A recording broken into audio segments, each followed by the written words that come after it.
we had to reassess where we were getting money from, how we were getting money, and yeah, basically how to do it.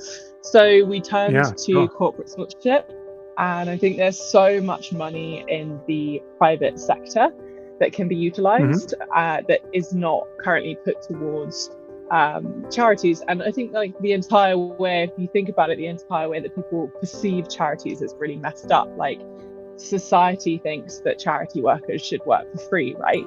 But we're willing to pay oil execs millions to wreck the planet, but we're not willing to pay anyone any money to save the planet, which, like, the whole of society and the world's perception on charity work is severely messed up if you think about it from that perspective. And I think there's so much money within the private sector that can be directed into good work, whether it's environmental, humanitarian, like anything like that, impactful work. And I think there's obviously CSR has become a lot bigger, and all the companies have their targets to meet and to be able to say that they're doing good stuff in the world.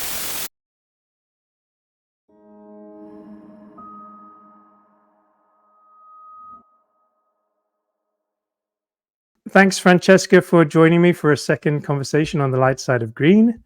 I'm very excited to dive in a little bit deeper into some of the topics we wanted to talk about today. But before we did that, maybe you could just introduce yourself and Love the Ocean to people that might not know, and then we'll get into it. Yeah, no problem. So yeah, my name is Francesca Trotman. I'm the managing director and founder of a marine conservation charity called Love the Oceans. We work in Mozambique, and we're working to establish a marine protected area here, which is behind me. You can kind of see the sea and the palm trees behind me there. There you go. But yeah, so we're working to establish this area as a marine protected area, and we're doing that through something called a holistic approach, which essentially means that you identify an environmental issue and then you approach it from lots of different angles. I like to say our team is small but mighty. And basically we are kind of split between research and community outreach. So we have our research areas, which is all to inform the legislative backbone of the marine protected area and really talk about like the legislation and regulations that need to be in place for the benefit of both the community and also the marine life in our area. And then the community outreach aspect of what we do is all about, because we have the model that we're using for the marine protected area is a locally led one. That means that you have to have a community with the skill set to be able to manage a marine protected area successfully. So that's really where the community outreach side comes in of what we do. That's a lot of capacity building, skill building, ocean literacy, education, all of that kind of stuff. So we cover quite a lot of broad topics. So in terms of the research, we do fisheries, humpback whales, coral reefs, ocean trash, marine megafauna, turtles and predators. And then for outreach work, we do ocean literacy with both kids and adults, our sustainable fishing project with the adults, our gender equity project, and our alternative livelihoods, and our swimming program as well. So it's quite fantastic. a lot. It is quite a lot. One of the conversations I had with a management coach, which was a couple of weeks after our first conversation, I actually spoke about you because we were talking about flow and management flow, and how when you're in a state of flow, or when you're in a team who can get into a state of flow, the sum of the parts is much bigger than each individual piece. And that's definitely what I see with your organization. You're actually quite a small organization, but the amount of things that you're achieving and the impact you seem to be having seems to be much, much bigger. And so I feel like that there's something interesting to explore, and how you've achieved to do that. But before we maybe get into something like that, I wanted to have a conversation with you about funding, because there's a lot of discussions about funding in the conservation sector. And in my experience working with small NGOs, funding's always a really big issue. And one of the problems I see is that there's often a lot of the funding that comes to smaller NGOs is done on a project basis. And so an NGO is going from project to project. And often they're even required to tweak what they do to try to fit it into a project. And so as a small organization, if you go from project to project like that, and each time you keep changing what you're doing a little bit to meet someone else's requirements, after a while, after a few years, you could find yourself a little bit lost and disillusioned and stretched away from your original goals. And so I don't feel like that's been the case for yourself, or maybe it has. So I'm interested to know how you've approached funding and how you think about it. Yeah, definitely. Initially, we got our money from ecotourism, and that's still pre-COVID. That was a massive part of our income. Post-COVID, we're trying to build it still back up, but alas, it has not been as successful as we would like it to be.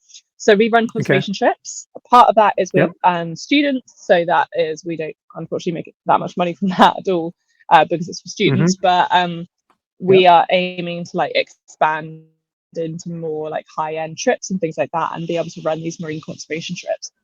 And we've run like a few recently. They've gone really well, and school trips and things like that. So that was especially starting out, that was like the only really the way I saw it is that grants, you can spend so much of your time on and you don't get the money, and you've essentially like wasted your time, which, I mean, obviously you save the grant application, you can reuse it and stuff like that, but really like you've spent like a few days that you could have been working on something else that had a guaranteed source of income. So that's why I set it up as with that tourism element right from the start, to be able to get us off the ground to start with. Now the pandemic obviously hit, and that kind of scuppered those plans, shall we say, of using tourism in that way. So we had to pivot like really hardcore within 1 year, and we had to reassess where we were getting money from, how we were getting money, and basically how to do it. So we turned to corporate sponsorship, and I think there's so much money in the private sector that can be utilized that is not currently put towards charities. And I think like the entire way, if you think about it, the entire way that people perceive charities is really messed up. Like society thinks that charity workers should work for free, right? But we're willing to pay oil execs millions to wreck the planet, but we're not willing to pay anyone any money to save the planet, which like the whole of society and the world's perception on charity work is severely messed up if you think about it from that perspective. And I think there's so much money within the private sector that can be directed into good work, whether it's environmental, humanitarian, like anything like that, impactful work. And I think there's obviously CSR has become a lot bigger, and all the companies have their targets to meet and to be able to say that they're doing good stuff in the world. And obviously there are dangers of blue washing and greenwashing that come along with that. But I think that there is so much potential there for really positive partnerships between companies that are looking to create positive impact and have the revenue to do so, and the grassroots organizations or charities that have the skills and the location and the setup to be able to implement that impact. So I think there is a lot to be said for corporate sponsorship and private sector funding. That said, I think it's really hard to get. You have to kind of know someone who knows someone to be able to get in the door, because everyone's looking for funding, and the charity sector is so underfunded. So especially the environmental sector, people are only like, climate change and plastic pollution is something that only people have been talking about in the last 10 years. And the public eye seems to only be able to entertain one environmental catastrophe at a time. So we were all obsessed with plastics for 10 years, and lots of, I think it was because it was very marketable, you could sell plastic-free products. But now everyone's onto climate change, when in reality these issues don't just go away. Like, they're massive issues, and you need to solve every single one of them. So we need to be spreading that money like throughout different research areas and different conservation organizations doing different things in different areas of the world. But if you don't fit into like the sexy stereotype that they're wanting to fund right then and there, then you won't be able to access that money. So I think there's so much potential within the private sector to redirect that funding. We do also have grants that have been really helpful. So grants, I would say, is something that you definitely learn within your career. So I remember applying for them when I was 21, and it's not something that you're generally taught about at university. Even in a science degree, you're not really taught how to create scientific grants and write scientific grant proposals. You're taught how to write a scientific project, but how to put that into a proposal is something quite different. And also how to communicate that science to the general public. Being able to write a grant proposal for a project that is perhaps community focused with a scientific aspect to it is definitely a skill set I've grown throughout my career, because that's not something that you're taught. So I think there's a real like need for people to be able to write grants in that way and receive those skills on how to create those grants. And obviously a lot of big charities have specific grant writers that are trained in that area, and that's all they do, and that's fabulous for them. But obviously for grassroots organizations, you don't have the resources to employ someone just to do grant writing. So it's definitely a skill that our team has learned and refined over the years and become more confident in. You learn how to pick projects that allow you to do what you want, and you might have to like mush it into the mold that they want it in, like you said, but there's enough of a diversity of projects, of grants out there, that you can choose something that's within your kind of ballpark, and then you can refine it into the project that they want. Luckily for us, like most people these days are looking for like marine conservation with a community or capacity building element to it. So because we have so many projects in research and so many projects in community conservation, we can usually pick a couple of them and be like, yep, they go together, like let's do that. So last year we worked with Daughters for Earth, which is a grant making program for female-led science, and we did the BRAV project, our beta remote underwater video project for predators, and we combined that with our swimming project and had a kind of pipeline of women who were learning to swim and then learning to dive and then participating in their project. So it was quite easy to build out a project that we were already doing, but you just link it together in the narrative a little differently to like how perhaps the organization typically communicates that project. So, and then the other thing I would say for funding is partnerships. There's a lot to be said for partnerships. That's probably my favorite way of funding. We have a few select partners that we work with, and it's not just funding, it's skills and it's resources, and it's much more of a partnership. Like I think there is, like, you do get that aspect with corporate sponsorship as well, but basically with grants, you'll often get the grant finishes, and that's it. Like then you're back to square one. You need to apply for another grant to continue that project or do something else. Whereas with partnerships, be it corporate or just other NGOs or funding partnerships or whatever, it's more about the relationship that you have with those organizations. So if you are an organization that does what you say on the tin, like us, then you are able to form these very strong relationships. So for us, we are really good at deliverables. Like, yes, we'll take the money, but we will deliver on everything that we talk about. And so we are able to kind of build that relationship really positively, because our partners always see that, okay, yeah, they've done exactly what they said they would, kind of thing. And often we'll go above and beyond as well. So for us, it really works to have that partnership relationship where we can continue to build. And instead, the real perk of that is that you don't have to, it's not trying to fit a square peg in a round hole for a grant application. It's very much a relationship where you can approach your partner and go like, look, this is what we think is going to work here. We know that you're interested in funding this area, but this is the reason that we think this is important. So for instance, our corporate sponsor for our coral project, they were initially interested in coral propagation and coral gardening, but we didn't want to do something that we didn't know would be successful, and we wanted to understand more about the disease and the death of the coral in our area before planting anything new, because obviously you could just be planting corals and they die immediately. So that was a conversation where I was able to say, like, look, I appreciate that that's something that a lot of people are doing right now, and it's a very marketable thing, but actually, like, this is the science behind like why we should do it a different way. And they were super on board with it, and signed a 5-year contract for it, and that funds our coral research for 5 years. So I think there's a lot to be said for partnerships as well, arguably over grants, because all grants that end up in partnerships, but something that allows you to have a relationship where you can explain the background to a project and why you might not want funding for that specific thing that they want to fund, but like maybe you can come to an agreement where both parties are happy. Yeah, that's fascinating. I have some questions, if you don't mind. I actually want to go back to the ecotourism because I've seen that model before. I think it's quite an exciting one.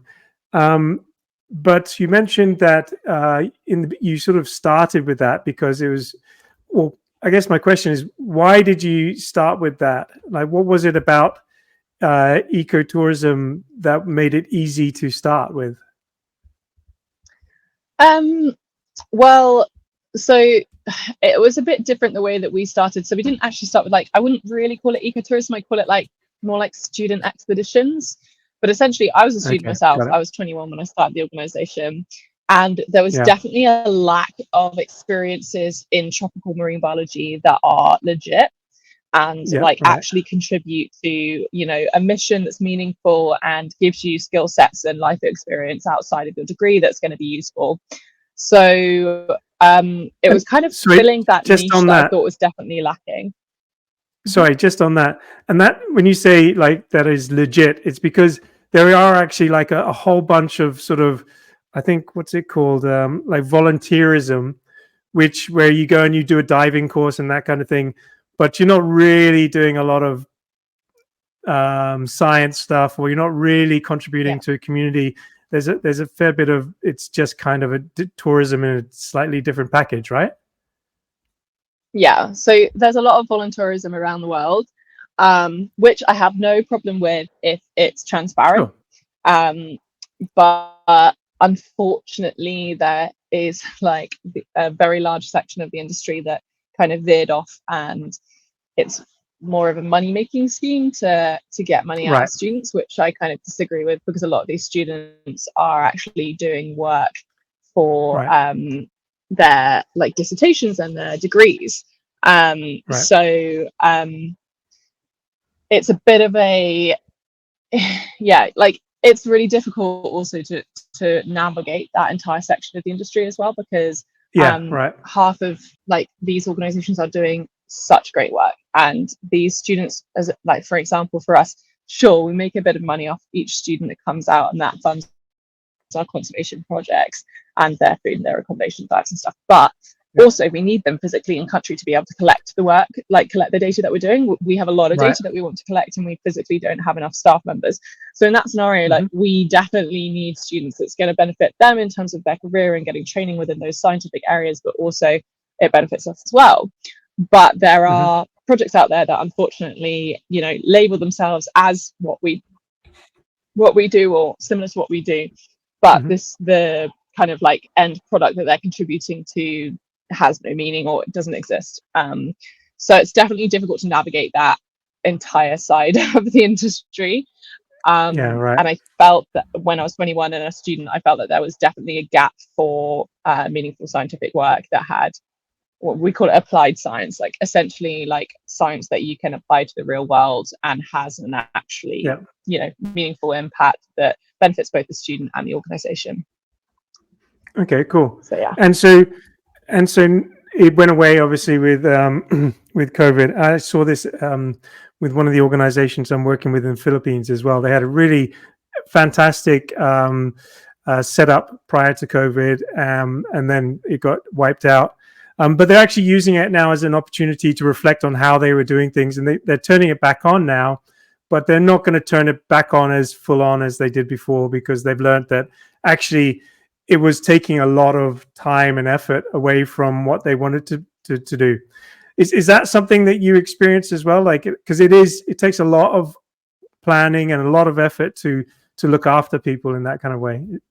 Is that something you experienced as Yeah, well? so yeah, definitely. I think the pandemic gave us a really needed time to reflect on the work that we do and implement more like conservation and capacity building projects, I'd say, that we didn't have the time for Yeah, before. right. Tourism is Yeah. definitely, sorry, I've just had a bunch of ducks that have arrived at my porch, so I'm just watching them out of the corner of my eye. um, yeah, so tourism is definitely something that like we need financially, and we need in terms of the number of students that we have out here to be able to collect the data. So we do actually need it for our mission.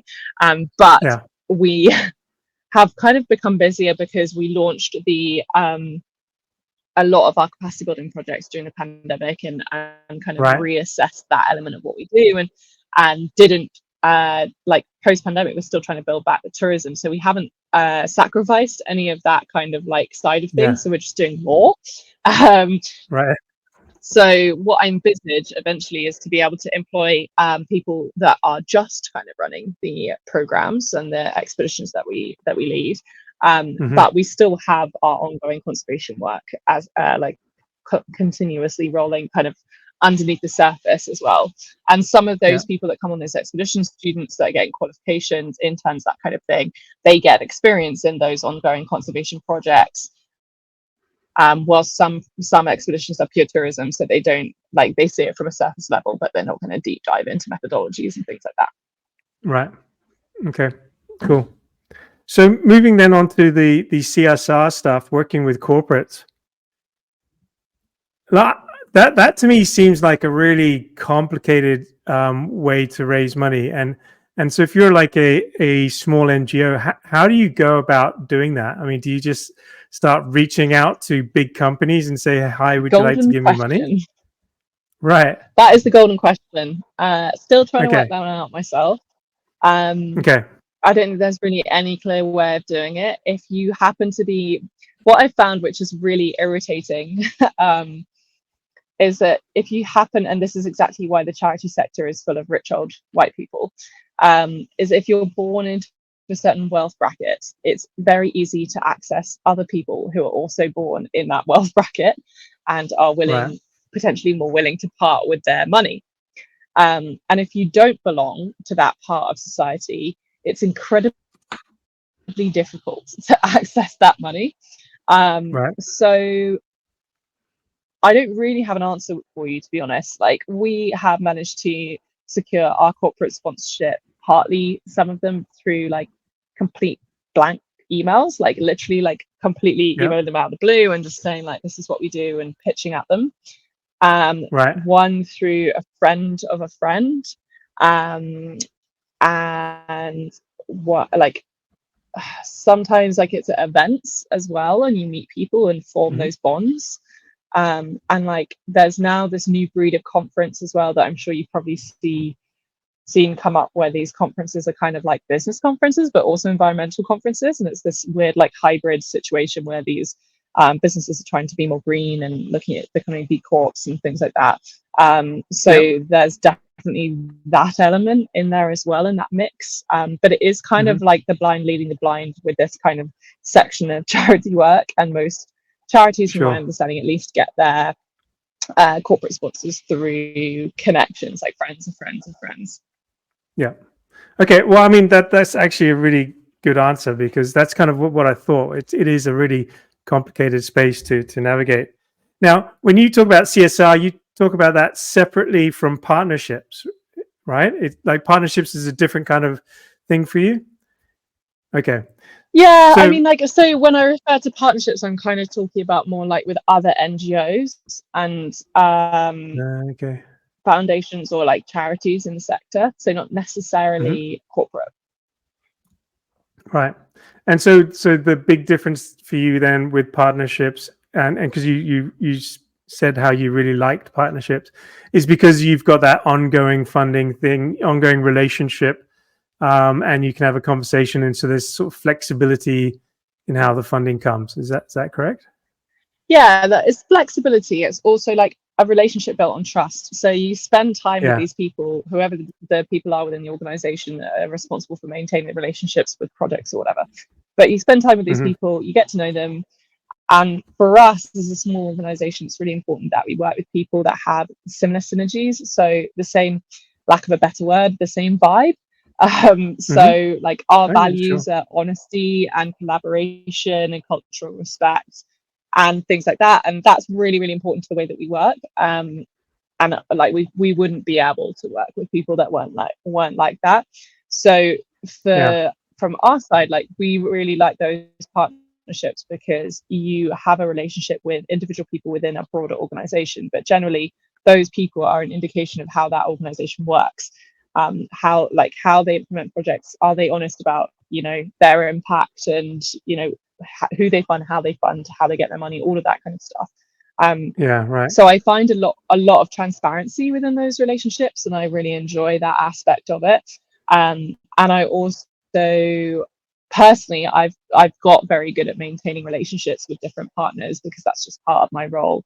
And I'm a chatty person, so I love chatting about love the oceans. So that works in my advantage as well. Cool. So in terms of, yes, the flexibility of the funding, yes, the relationship and transparency of partnerships, if they're done right, I think the other aspect is also, it's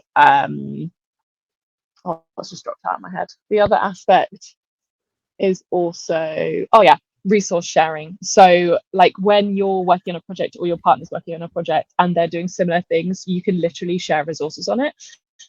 So one of our partners last year like lent us their human resources department for something that we were handling, which, like, for a small NGO that doesn't have a human resources department, invaluable. Like, money can't buy that. That's so useful. So partnerships like that, where it's pretty open, and you can have these honest discussions about different issues that organizations are facing, or different projects that you're working on, and people can essentially lend skills or lend expertise on a project, is really, really useful for project building generally, because obviously our team is very small, and whilst I love saying small and mighty, we don't have every skill set in the world, and we need to be able to bring people in that do have expertise in these areas. So it's incredibly invaluable to be partnered with different organizations that do have that expertise that you can bring in. Yeah, see, that's really cool, and it's actually a really good segue to the next thing I wanted to talk about, which was the way that you do community. I think is really interesting, and what I mean by that, I was looking at your recent annual report, and the thing that jumped out at me as being something very different than what I was looking at was you talk a lot about your supporters and other organizations that you've maybe done some partners that have helped you, people that have helped you. You know, you're not talking about just the community that you're serving or working within. You're also talking about the community of supporters all around you, your partners, and that I thought was really interesting. Well, not so much interesting, but it was just a very different approach, and you can sort of see that in all the ways you do things. And so, do you think about sort of community and how you do community very deliberately like that, or is it just something that comes naturally to you?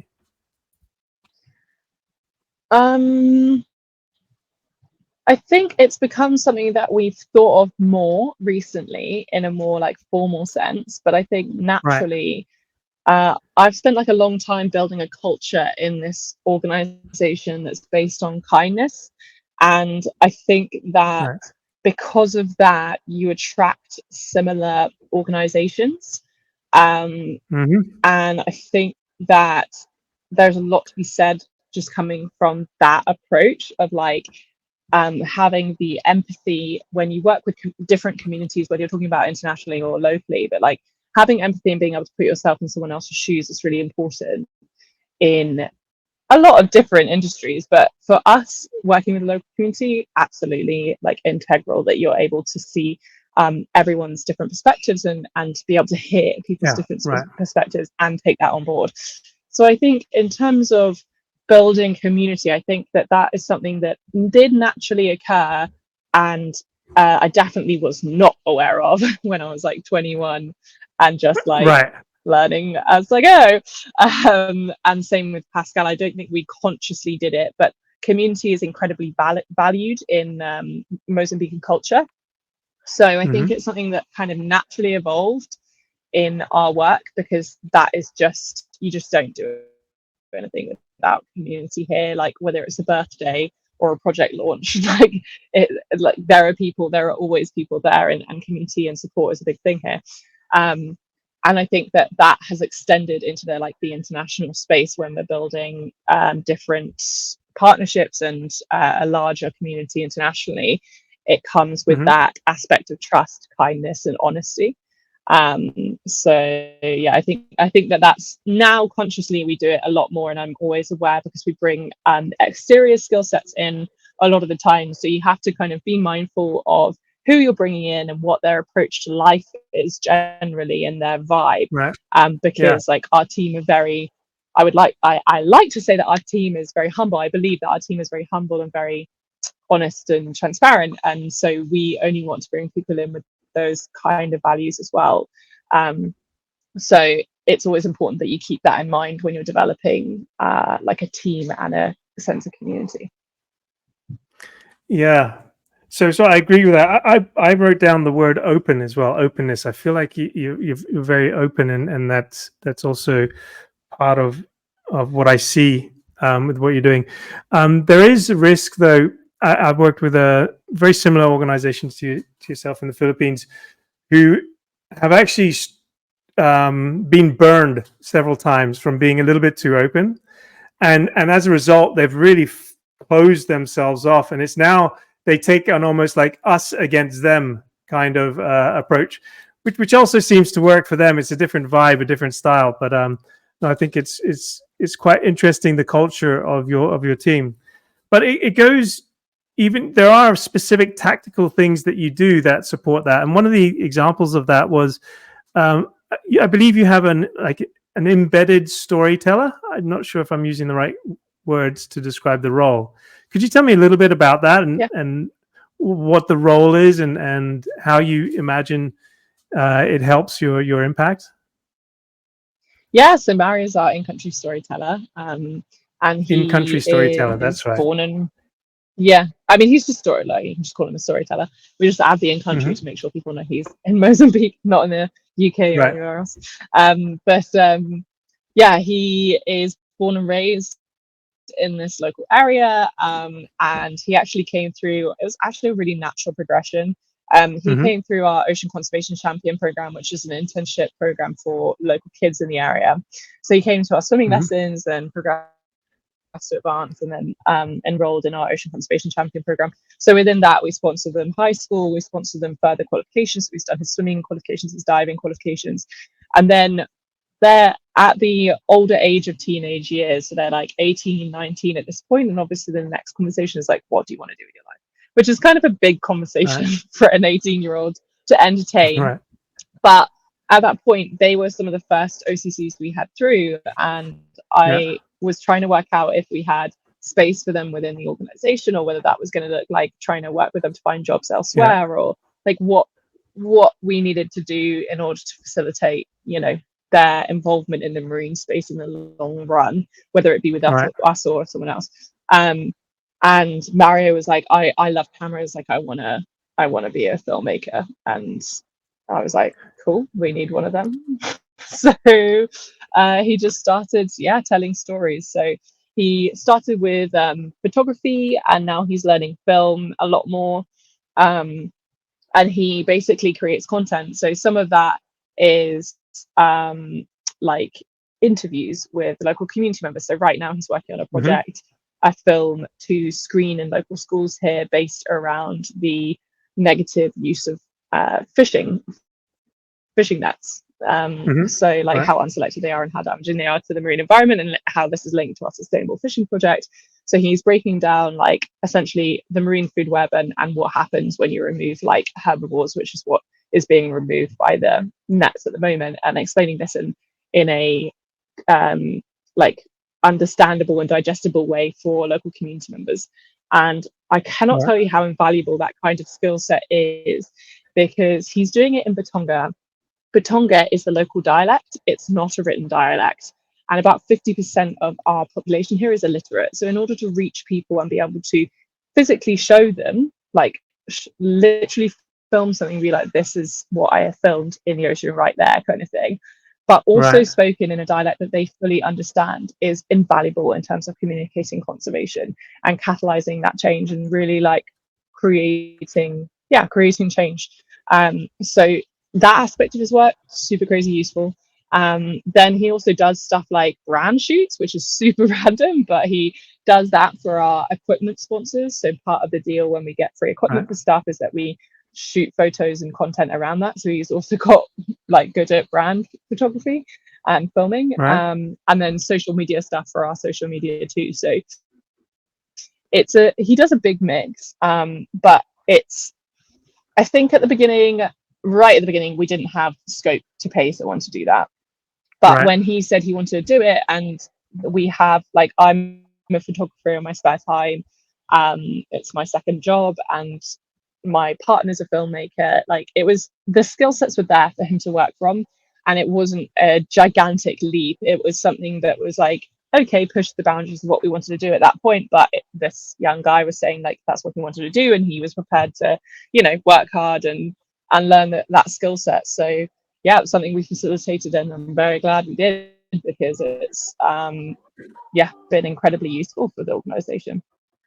No, I can see that. I'm surprised. I would have, like, when I imagined what the in-country storyteller would do, I would have thought the focus would have been on telling your story to everyone else outside, so that you can bring in more supporters, more philanthropists, more donors, that kind of thing.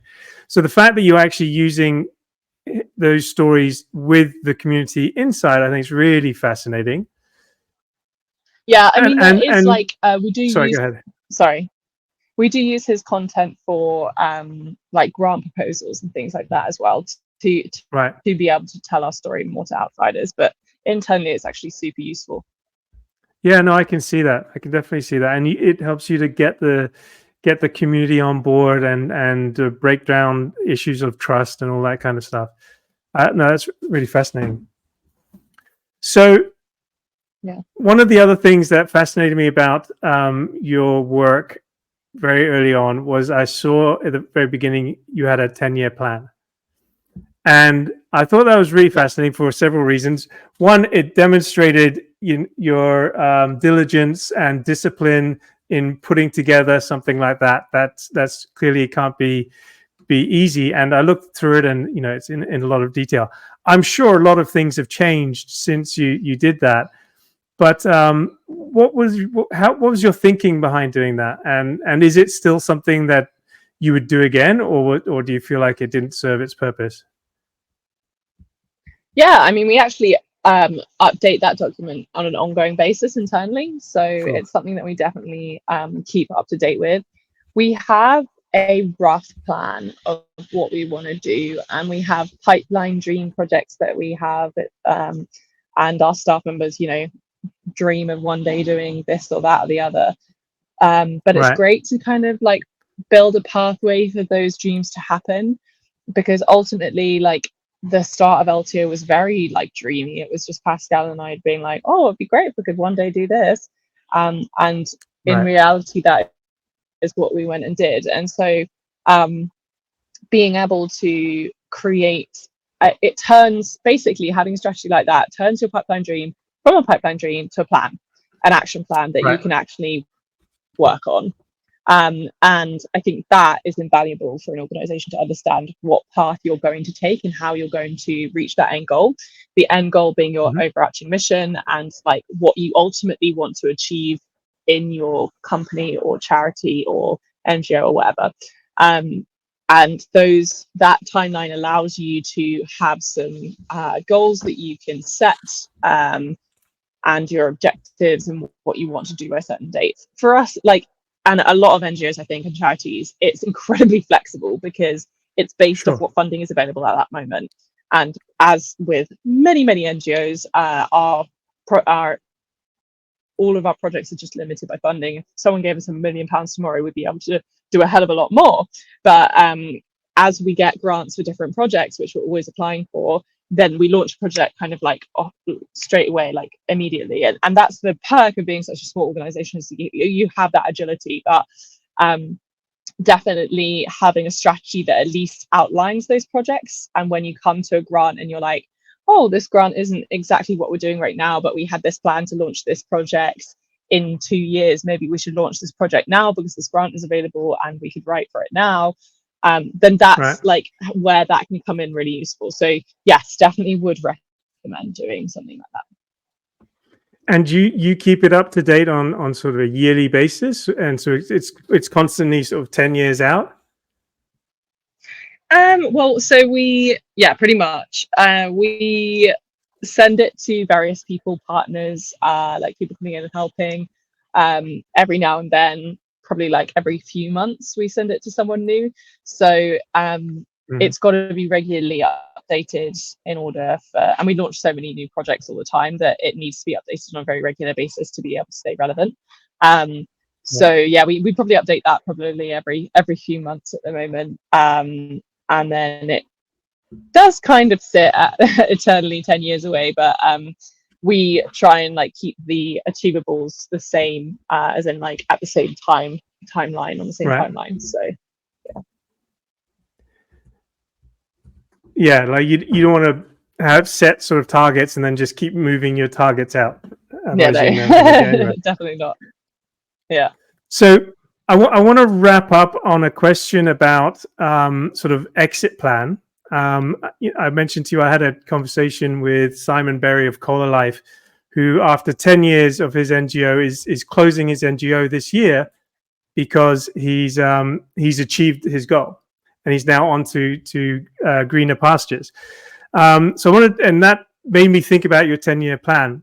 But before we get to that question, just one small question about, do you think about sort of scaling your impact, like how to, you're in a certain geography in Mozambique right now, I forget the name, I'm sorry, but do you think about how you could that's correct, right? And how do you think about how you can expand geographically? So the way that I see Love the Oceans is like a big jigsaw puzzle, and each project is one piece of our jigsaw, and every NGO, charity, conservationist, government, whatever around the world all has their own jigsaw on how they perceive that their projects are going to run. And the way that we've designed ours is that it's kind of a universal jigsaw. You can pick a project out of it, a piece out of the jigsaw, and fit it into your own jigsaw. So it's scalable in the sense that it can work in certain projects can work in other places, and we've designed it in an open book strategy kind of way. So what we want to be able to do is publish essentially like almost like a guideline on each project, on how we did it, what our ups and downs were, what the journey was, all of that kind of stuff, that could enable someone in a completely different country, like, I don't know, Caribbean, Bahamas, Brazil, anywhere that's got something similar, that they're like, okay, well, I want to do this. They tried this. Maybe I can work this out here. At least it's a starting block. And the idea is that our puzzle is replicable, not by us, but by other people. Sure, originally I named Love the Oceans because it's such a broad name. Mozambique is not in the title. And initially I had this like big vision of, doing it in lots of places in the world. But realistically, holistic conservation is so intense. There's so many different aspects to it. It's a lot of humanitarian plus science, marine science work. It's not just marine science, and you don't just like solve conservation in the area. So realistically, I don't see that we'll ever be able to just up sticks and move somewhere else. But if other people want to implement parts of our project, it's very scalable.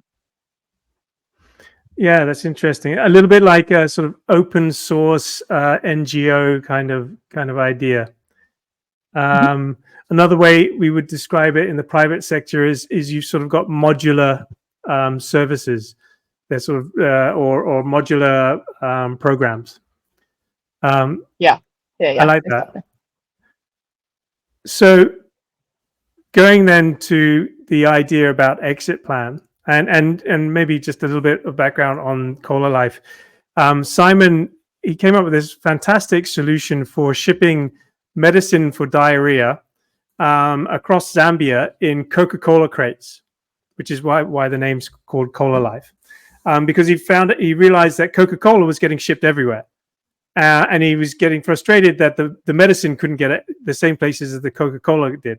So he said, why not package it inside the Coca-Cola crates so it gets shipped everywhere? And so what he did was, from the beginning, his plan was to not be the solution, but to build the solution locally, so that at some point in time, he could then walk away, he's done his job, and the solution stays there. And as far as everyone in that country is concerned, it's their solution, right? So it's I'll be posting the episode in a week or two. I'll let you know, because it's quite a fascinating approach into how he managed to do that. But it started me thinking this thing: how do NGOs think about long-term planning, and is there an exit strategy for you? Like, do you see yourself being part of this community in 10 or 20 years time, or for the rest of your life? And maybe you do, in which case, there isn't maybe an exit strategy. But sometimes it's the case often with NGOs where you're not going to be there forever. And so at some stage you need to think about, well, how do I make it so it's something lasts after I've gone? How do you think about those kind of questions? So every project we build is built with a handover period to the community. So it's not a Love the Oceans run project, it's a community run project. So for instance, at the moment we've bought the land but haven't raised enough money for the pool yet, but we'll be building the first community pool as soon as we get our hands on some money for it. And that's got a 5-year period where we hand it over to the community. And in the meantime, we train swimming instructors, lifeguards, pool maintenance, all of that kind of stuff, with the idea being that micro businesses can be created from pretty much all of our projects. And so they function as their kind of own independent thing, which is also why it would be a liftable project to put somewhere else as well. It's not dependent on other projects or dependent on the people within our organization. So in terms of the actual organization, I don't really know what the future is going to look like for us. We have so many different projects that we'd love to run. And honestly, environmental issues are so complex that I'm sure that there will be more and more stuff that we discover that needs a solution that we won't be able to walk away from. And there's some issues that are global, like climate change, that we're never going to solve probably within my lifetime. And there's going to need to be coping mechanisms reached within communities that are going to be most affected, like ours. So there's always going to be a space for project development, and the way that Love the Oceans runs is project development in collaboration with the community or community led. So it's very similar to what you said your friend is doing, in terms of it's a community solution, not a Love the Oceans solution. So in terms of the longevity of a project, it's set up so that if anything was to happen to Love the Oceans, then it would still be able to run, all the projects would still be able to run without us. But the initial kind of injection of skills and money for a project needs to happen in the initial kind of starting stage of each project before that handover happens. In terms of personal, I don't know really. I have a very good skill of not worrying about something until it's an issue. And right now I'm happy with how my life is split between 2 places. I live both in the UK and in Mozambique. Our team is really strong in Mozambique, and we'll continue building it out here. And most of our team is born in this community and raised in this community. So no one's going to be leaving this community. I don't foresee myself just exiting and never coming back. That's just not this is I have my residency here, this is my home, I'm not going to not be coming back. So it's a bit more complex in terms of an exit strategy. I don't kind of intend to just leave and not come back, but our team is from here, so no one will be leaving. I mean, maybe 1 or 2 will want to go abroad and live somewhere else, but probably most people are going to stay here with their families and live here. So we don't really have, we have exit strategies on individual projects, but there will always be continuous project development because it's the nature of environmental science. Yeah. No, that's cool. I tend to agree. I have this hypothesis / dream where I feel like in the future, and maybe not too distant future, most of the economy will be about people working to protect the environment and working in local communities. So I agree that you're not going to be short of work anytime soon. Francesca, thanks again so much for talking with me. It was really exciting. And like I said at the top of the call, I really find it fascinating, the small but mighty culture, and what you guys are able to achieve with such small resources. It's really exciting, and I congratulate you again on that.